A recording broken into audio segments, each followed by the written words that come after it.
Bonjour à tous. Hello, everybody. Nous allons reprendre We shall now resume with our third session aux épidémies. about outbreaks and epidemics. I'm Steve Ahuka from DRC, and I'm very happy to be the co-moderator of this session with my colleague and friend, Yap Boom. So we'll be talking about epidemics worldwide, but particularly in Africa. We will speak of outbreaks that get a big media coverage, but also those that are not much spoken about, and yet they're important. Just like MSF, we try to combine emergency with those diseases that are not spoken about much. So the first presentation will be about diphtheria.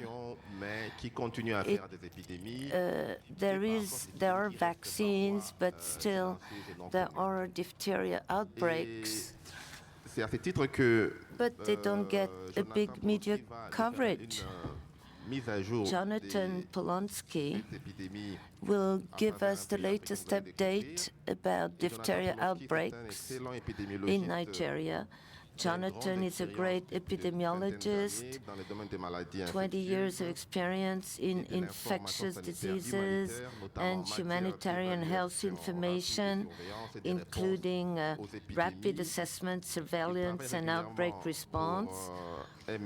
He regularly works for MSF and Epicentre for the last 20 years, and he spent 10 years with the WHO emergency program, mostly in outbreak surveillance and response. Jonathan, you have the floor. Jonathan, the floor is yours.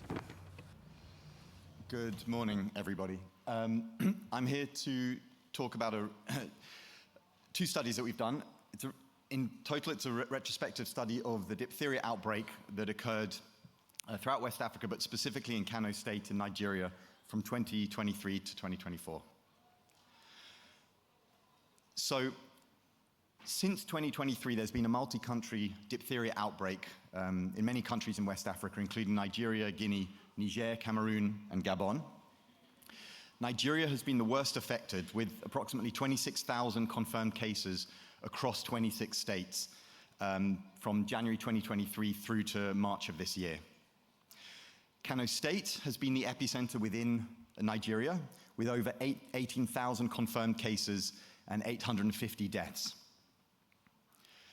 And within Kano State, the highest number of cases have occurred in Kano City, and facility data suggested an attack rate peak of over 500 per 100,000 population, which equates to about 0.5%, specifically in Ungogo, Fagi, Nasarawa, and Dawa-Kintofa local government areas. And those 4 LGAs are where we conducted our studies. So MSF Western Central Africa played a prominent role supporting all pillars of the response, primarily in case management, and they established diphtheria treatment centers where they administered diphtheria antitoxin, gave antibiotics, performed airway management and supportive care to patients, but they were also involved in infection prevention and control, vaccination, surveillance and epi, and risk communication and community engagement. During the peak, a number of cases went from about 100 per week through to close to 800 per week, and there was insufficient diphtheria treatment center capacity to cope with this. And so MSF WaCA developed and implemented a novel home-based care strategy to reduce pressure on the DTCs. And what this looked like was at triage, any mild patients who presented during this period where you see the green arrow were provided with oral antibiotics and discharged. They were followed up at days 3 and 7, and there was a weekly outpatient department visit. If at week 3 there was no deterioration, the patients were vaccinated and discharged. And between January of 2023 and March 2024, MSF WaCA treated approximately 15,000 patients, 8,000 in diphtheria treatment centers, which you see in light gray at the bottom, and 6,700 in home-based care, which is the darker bars. So our study objectives were, firstly, to describe the impact of the outbreak in terms of the attack rate and case fatality ratio, to explore the impact of care-seeking behavior on mortality, and to evaluate this novel home-based care strategy, which was again used for mild cases. And we looked at mortality, specifically case fatality ratio. We assessed the acceptability and perceived quality of care that was given, long-term sequelae among survivors, and within household secondary attack rates, which is defined as any secondary case within 30 days of the onset of disease among the primary cases. So we had two studies that ran in parallel. For the impact of the outbreak, we did a population-based retrospective mortality and morbidity household survey. We used spatial sampling with 65 clusters of approximately 15 households each, and the recall period was from January the 1st, 23 through to the survey date, which ran somewhere in September, October 2024, approximately 631 days. For the home-based care strategy, we performed a matched retrospective cohort study of mild diphtheria cases. We matched on age group within 5-year bands, sex, vaccination status, and geographic location. And for sampling, we used, as a sampling frame, MSF WaCA's patient registries. So for the household survey, where we were looking at the impact of the outbreak, we recruited close to 8,000 study subjects. 88 community cases of diphtheria were detected. These were not confirmed, but these were using a community case definition. This gave us a crude attack rate of just over 1%, which is approximately 2 times the highest pre-study estimates based on passive facility data. It was highest in children aged 6 to 10 years, at about double that. And for mortality, we detected 110 deaths, 59 of whom were among under 5s. And diphtheria accounted for 7.3% of all deaths detected, and this was actually 10% among the under 5s, so quite a high proportion. Case fatality was 9% overall, and double that among the under 5s. And for risk factors, we found that age was a major risk factor, with a mortality rate ratio among the under 5s of 8.6 compared to the over 5s. Vaccination status, with a mortality rate ratio of 2.3 among the unvaccinated compared to the vaccinated. And care-seeking behavior was a very important risk factor. And we found that mortality was 40% lower among those who sought any care at all, and was 17 times higher among those with delayed care seeking, among those who did seek care. And this was defined as seeking care after 3 days or more from onset of disease. Looking at the home-based care strategy, where we did the cohort study, we recruited 678 patients, 367 in home-based care and 311 from diphtheria treatment centers. Remember, these were just mild patients, so the case fatality ratio was 3.6 overall, 1.9% by home-based care, and 5.5% according to diphtheria treatment center. So we found no evidence of higher mortality by home-based care, but of course we found higher mortality by, within the diphtheria treatment centers, which we dug into the data a bit further. We found this was likely due to confounding by severity. So even though we were only meant to be looking at mild patients, we did find that there was some evidence that this severity variable was not very well recorded in the database, and we found some patients with complications recorded, and that should have excluded them. When we removed these patients from the analysis, we found there was no difference between the two arms.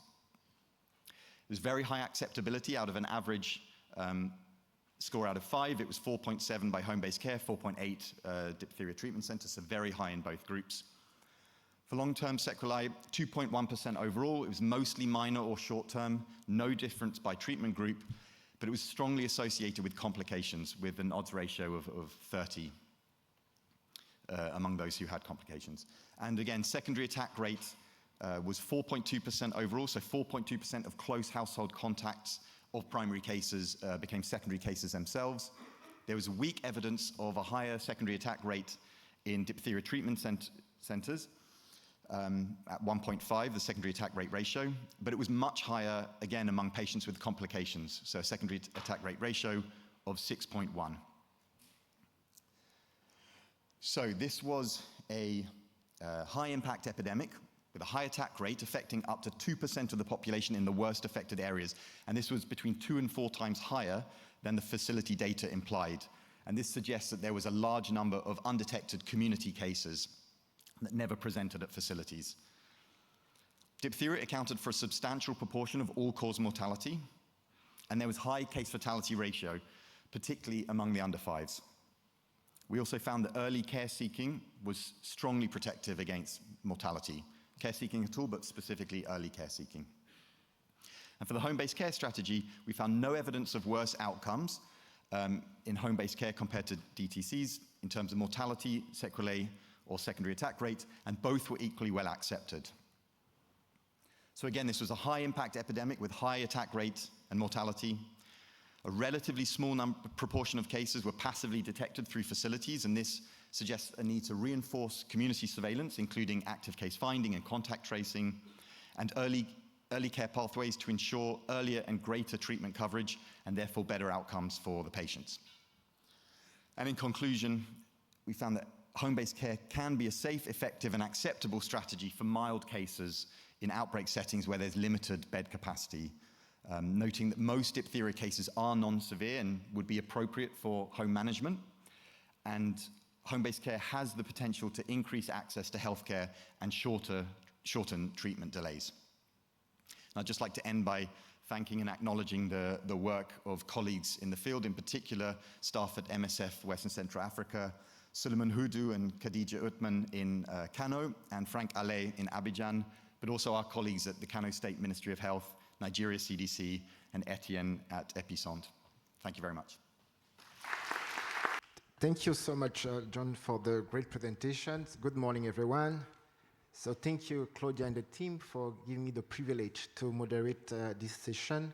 So the second presentation on the multidimensional study of the epidemiology and prevention practice of MPOX in Budjala Health Zone in DRC will be presented by Sophie Meakin and Cheick Oumar Doumbia. So Sophie is an epidemiologist with a strong background in statistical and mathematical modeling infectious disease, and we will be well combined with Dr. Cheick Oumar Doumbia, who is also an epidemiologist, who has been the referent for research for WaCA. So the floor is yours. Thanks so much for the introduction. So yes, today we're going to talk about the TRACK-MPOX study, which is a multidimensional epidemiology and community response to MPOX in Budjala in the Democratic Republic of the Congo.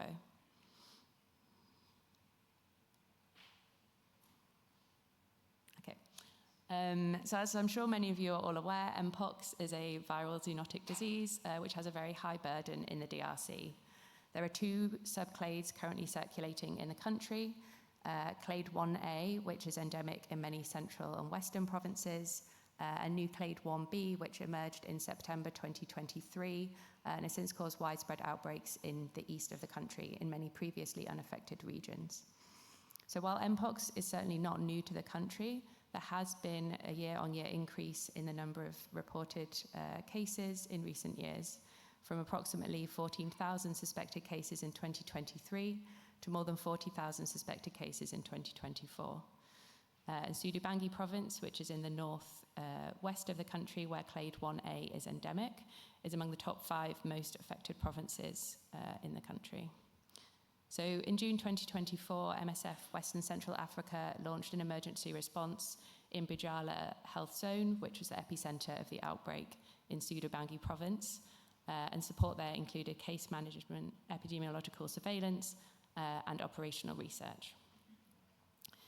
So the motivation for carrying out research in this setting is that, especially compared to clade 1B in the east of the country, there are fewer recent studies on clade 1A in endemic settings. So a real need to understand both the true burden of MPOX in these endemic regions, but also perhaps what is driving transmission and the increase in number of cases. So the overall aim of the TRACK-MPOX study was to describe the epidemiology of MPOX clade 1A in Soudan with specific objectives including describing the demographic, epidemiological, and clinical characteristics of cases, identifying risk factors for disease and severe illness, and estimating the attack rate among the general population. So there are a number of activities that we carried out in order to answer some of these questions, which we're just going to focus on 2 of them today. So the first activity was cross-sectional survey of cases, where we conducted interviews with MPOX cases identified in Budjala Health area between January and December 2024. And the second activity was a multidimensional household survey in Budjala Health Zone, asking questions about MPOX incidence, mortality, vaccination between January 2024 and the interview date in April 2025. So I'll now present some results from these 2 activities. So first, some results about the interviews with cases in Budjala Health area. So 527 people were interviewed during this part, of which approximately half were female and 65% less than 15 years old. The characteristic rash and lesions, characteristic of MPOX, were reported by all cases and were most commonly reported on the face, torso, arms and legs. The extent of the rash varied, ranging from localized to just a small area of the body, such as arms only or legs only, to widespread rash. And 16% of cases reported this widespread rash, which we defined as affecting 5 or more areas of the body out of 7 total. Through univariate logistic regression, we found that although there was no difference in the likelihood of reporting widespread rash according to sex or age, it was most commonly reported among some specific symptoms, namely swollen lymph nodes, sore throat, difficulty swallowing, loss of appetite, and fatigue.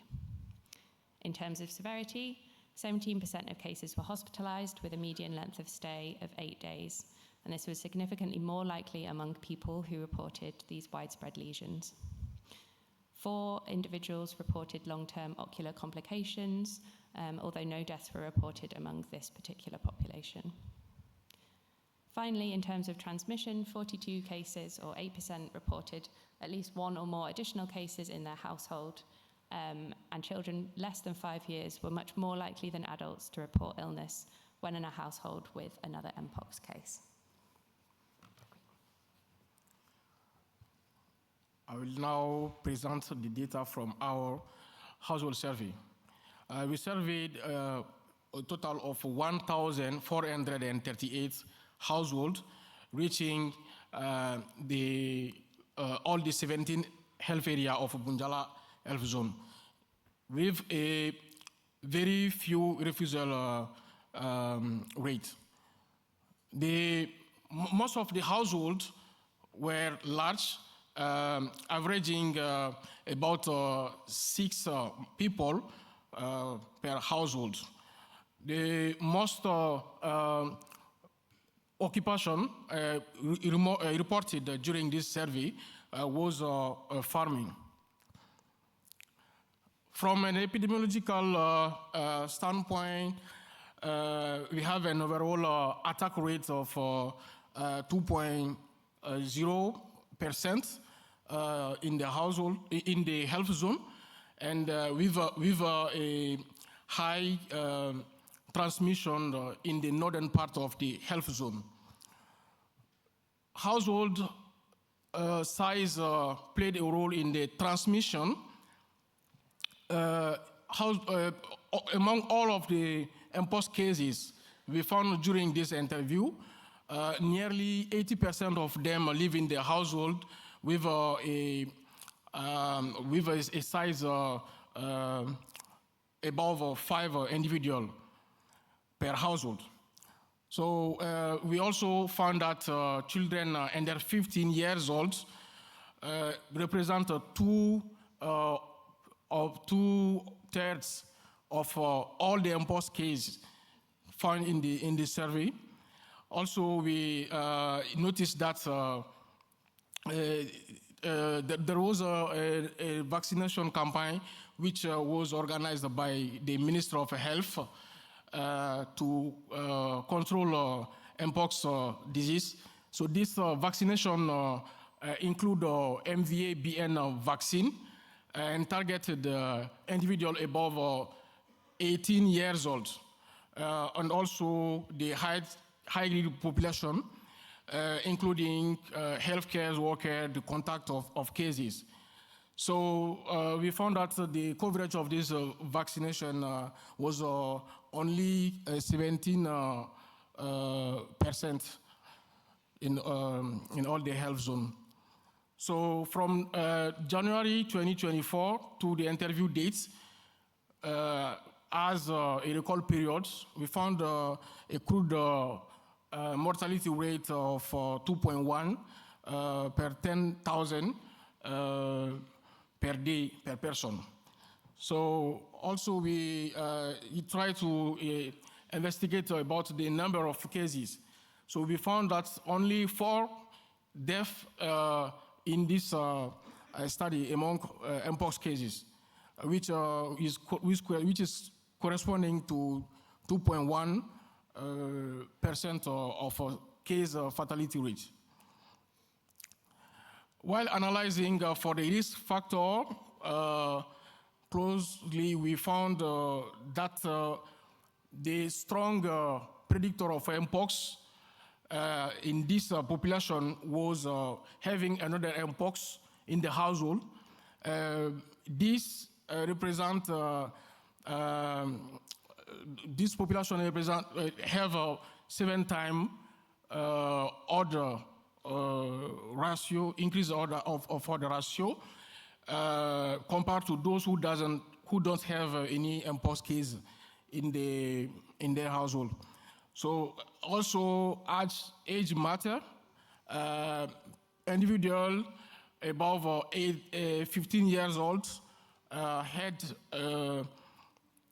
and half likelihood to get MPOX compared to children under 15 years old.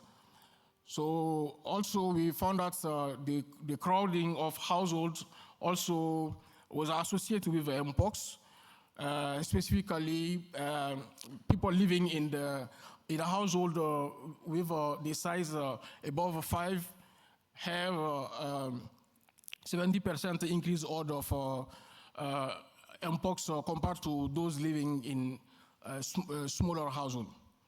So here we, after adjusting in the multivariable model, we did not find any association between MPOX and sex, occupation, and the density of area.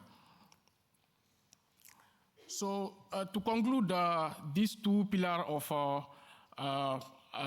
our study, so we could say that the burden of MPOX in this health zone was higher, and then we found also that many of people sought care, which is a strong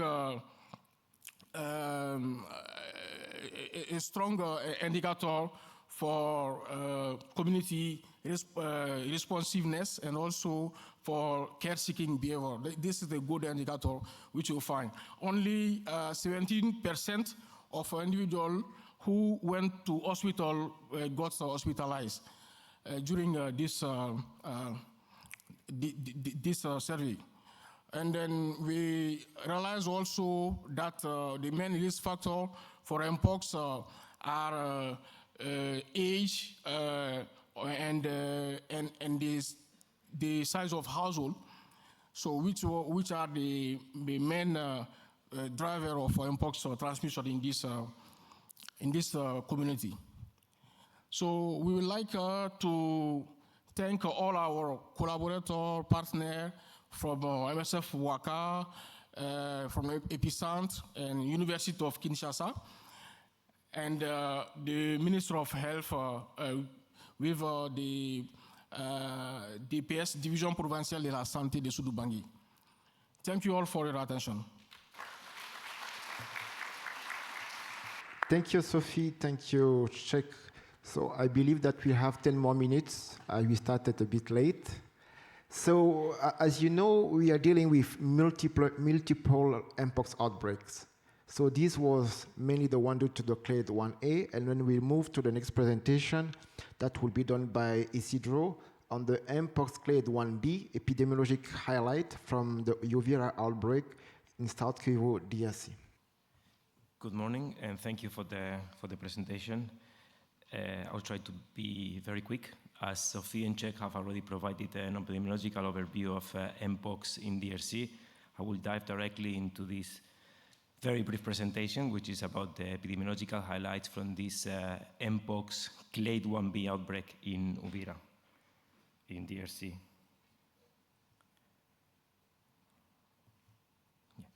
So first of all, a bit of context. Uvira is a health zone that is mostly urban.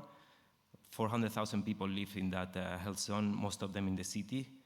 It's a crossroad between countries. You can see in the map there that it is in the border with Burundi, is very close to the border with Rwanda, and is sitting on the shore of Lake Tanganyika, which provides direct communication with Tanzania and Zambia.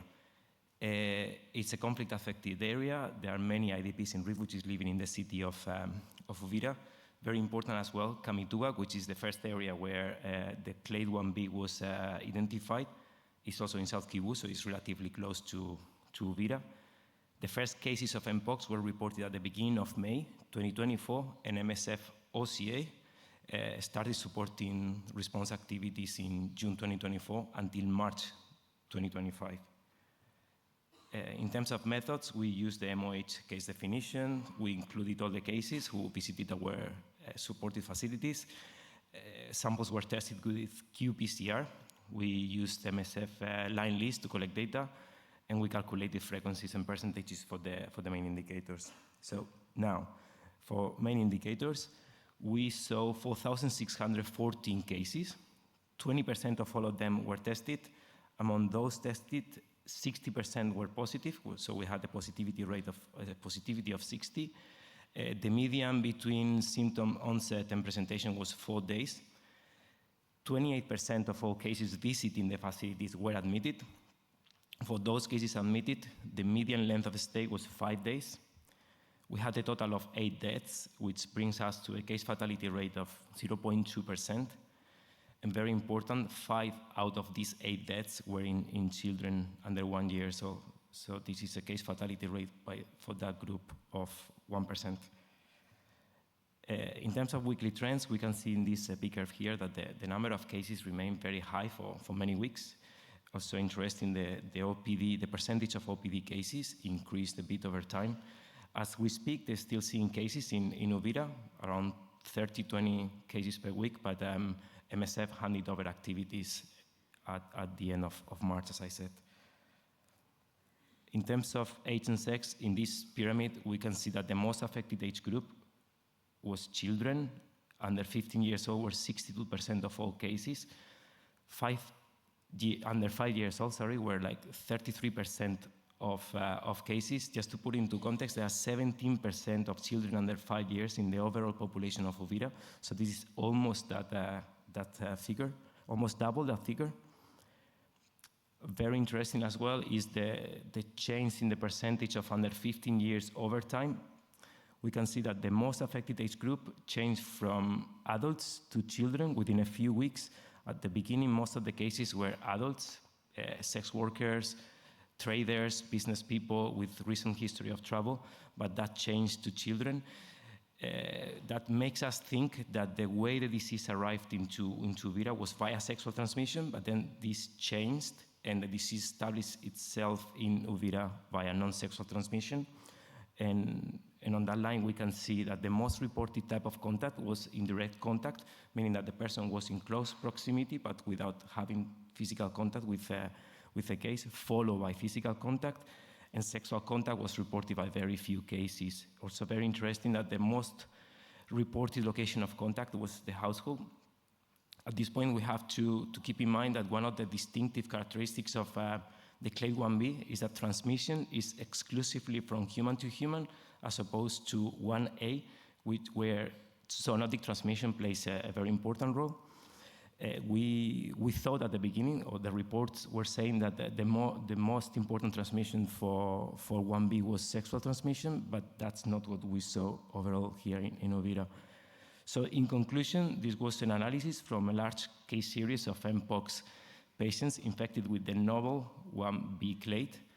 This is a changing and diverse epidemiological profile in the sense that the most affected age group and the most common route of transmission changed over time. Also, some of the epidemiological aspects from these outbreaks are different to what have been reported in other areas of South Kivu. Transmission was mostly in households via non-sexual contact. The most affected group was children under 5 years old. Very important, mortality was concentrated under 1 year old. Despite the relatively low severity and mortality, there were many cases, and the outbreak is still ongoing, and this supposes a huge burden for an already overwhelmed healthcare system.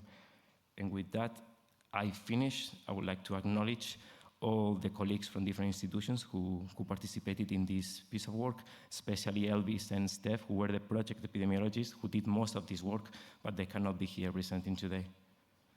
So, thanks, everyone. Merci beaucoup, Isidro. Thank you so much, Isidro. So we have 10 minutes for Q&A now. Et vous avez la parole. And the floor is yours. Thank you so much for the presentation. I have one question for the diphtheria. We know the home-based care is where to go, and it's a good method. And we have applied also in Nigeria in my degree project. But I have one question. It's quite challenging, and it has a lot of challenges associated with, like the issue of the strict isolations, the issue of the contamination, and also psychosocial impact, like the stigma. What was the most prominent challenges that you have faced with the home-based care?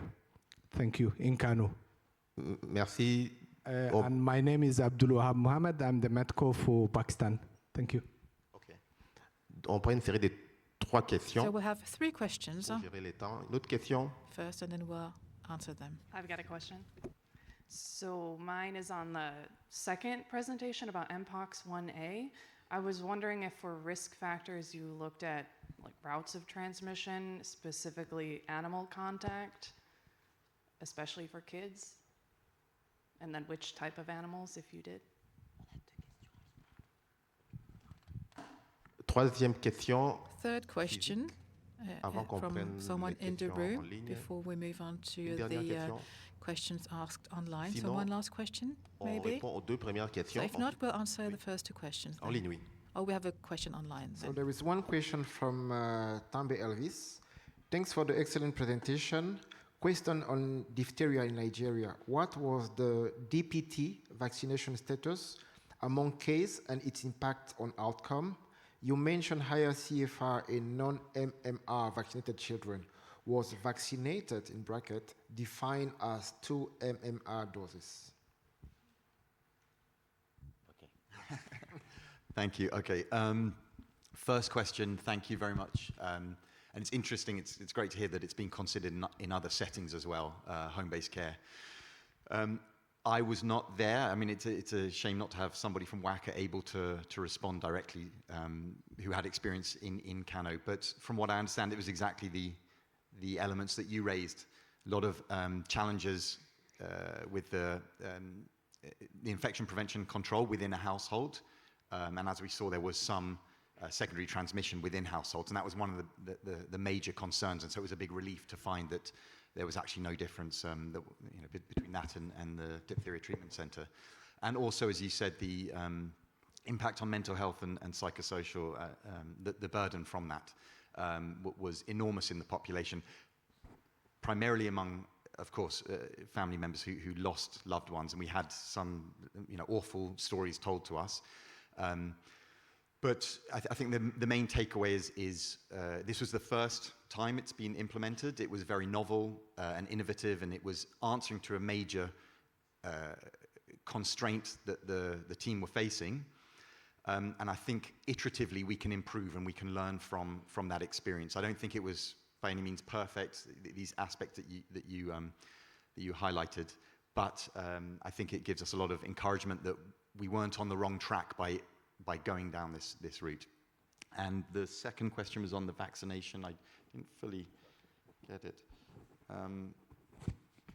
It wasn't MMR vaccination. I'm not sure that came across, but it was pentavalent, I think. There were two vaccines that were given, and what we found was, okay, with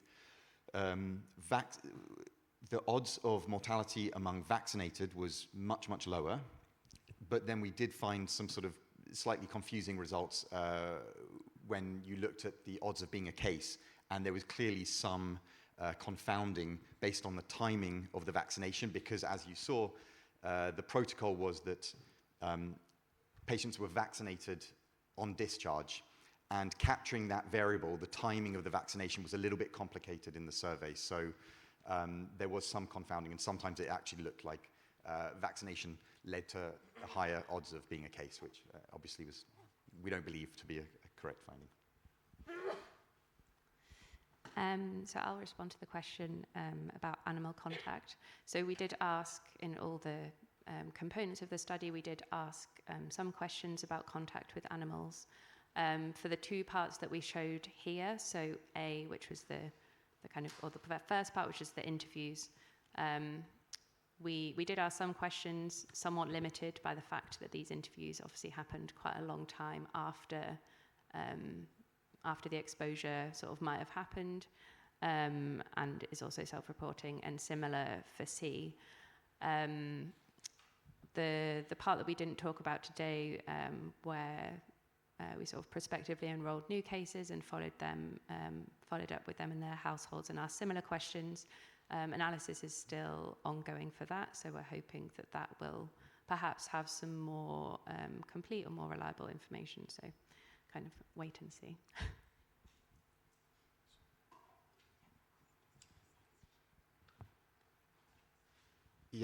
On a encore 4 minutes. So we have 4 minutes left. Il y a des questions. For questions. On va en prendre 2. So we're going to have 2 questions. Thank you. So I'm Monica. I'm working with the access team now in MSF. One of the big constraints on the diphtheria outbreak response was the lack of availability of DAT, and that may have an impact on what is the operational strategy chosen for that. And I know maybe that's not the right forum to ask the question, and you may not have the answer, but how do you see that having access to available treatment may or may not have impact either the outbreak, or in your study, did you have a stratification of patients that would have benefited for early access to DAT, and then they didn't, and therefore they have an impact on mortality? Thanks. Dernière question. So one last question. Une question en ligne. So the question online is also on the diphtheria. It's Muhammad, was asking, what's the definition of CFR for home-based care? Is it those who died at home, or those who started the home-based care but became critical and sent to the hospital? And then Frank Allais, who is currently at the WaCA board retreat, is congratulating the colleague for the next presentation. Thank you. Hello, Frank. The first question, yes, on the diphtheria antitoxin, I think there are maybe some colleagues in the room who have actually looked specifically at that. That was not something that we were looking at, but it is clearly an issue that there's a limited global stockpile of diphtheria antitoxin. I also was involved in the very large outbreak among the Rohingya population in Cox's Bazar in Bangladesh in 2017.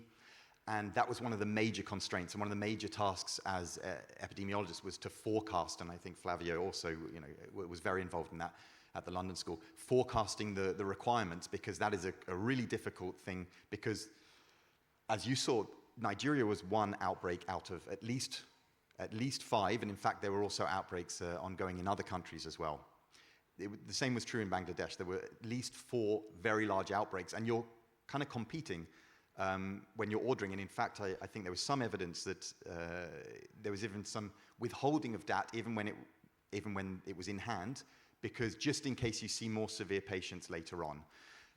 That is the Bangladesh context. For Nigeria, I suspect it's exactly the same. We really need to advocate for greater production of diphtheria antitoxin because it is a major lifesaver. Diphtheria case fatality without diphtheria antitoxin is at least 10%, and it's much, much lower if with prompt administration of DAT. So thanks for making the point. For case fatality, the definition was the latter. If they started on, so they would have started as mild patients at the triage.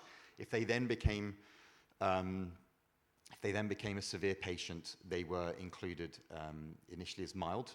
But that is actually a very good point, and it's something that perhaps we should dig into more further to make sure that they, it was a sort of intention to treat analysis. So whatever they ended up being, it was kept in that way. Thank you. Merci beaucoup, Jonathan. Donc, avant de laisser à mon Thank collègue you so much, Jonathan. Before I ask my colleague Ian to conclude, I'd like to thank MSF Epicentre for having asked me to attend this scientific day. It's always very interesting. We always hear about those epidemics, outbreaks that are intermediate, and others that people hear less about, such as diphtheria. This really shows that it's important to look into those outbreaks because sometimes the impact is much worse than that of outbreaks that are more so much, present Steve. in the media. So thanks really for the great presentation. So what we learn and that we know is from diphtheria, you highlight that the home-based care, as the colleague was mentioning, is really one key opportunities from diphtheria, but also which can be implemented and used for MPOX. But there are quite a number of challenges in terms of what you mentioned, the IPC and so on. So as we do speak right now, MPOX is not over, so it's important to find out what MSF will continue to do. At the time where the public health emergency was declared, there were 13 African countries affected. Now we have 20 of them. At the time we were dealing with the clade 1E and clade 1B. Now we have the 2B escalating in West Africa, with Sierra Leone, with now Togo having some cases, Ethiopia also. So it's critical to see how we can learn from those experiences and to take advantage of the role of MSF, which has a unique opportunity to push and to work with all the other partners in the response to those outbreaks. So that was also my advocacy piece, sorry.